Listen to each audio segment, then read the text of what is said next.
Black Lives Matter protests are continuing across the country with the large crowds and passionate pleas for justice. It begs a question, what will actually come out of all of this? Orko Manna spoke to experts today to get the answer, and he joins us now in studio with more tonight. Orko?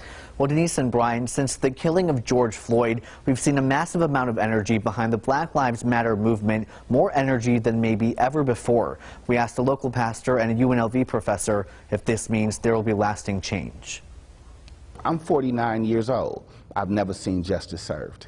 But Reverend Kelsey West is hopeful change is coming. He's taken part in some of the recent Black Lives Matter protests in Las Vegas, describing them as familiar yet fresh. From the late 80s to the 92 riots, we've been here before. This one is different because the whole world is watching. The awareness is where it needs to be.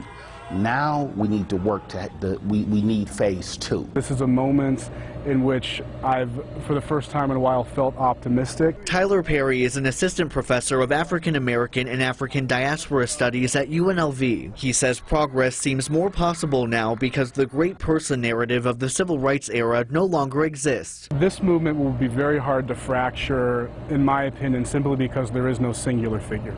But Perry adds one potential problem of the great groundswell is a lack of clarity. There's a necessity of coherence if legislative change is the ultimate goal.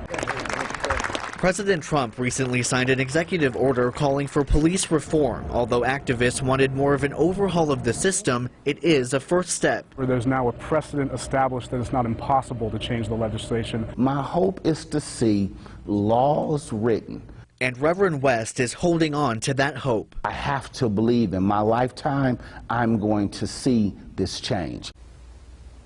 Experts tell us landmark victories in passing legislation around policing, body cameras, and mass incarceration is likely the next step in this movement. Brian? And Orko, we posted a poll on our Facebook page asking you, our viewers, if you think lasting change will come out of all of these protests. So far, as you can see, 64% say no, 36% say yes.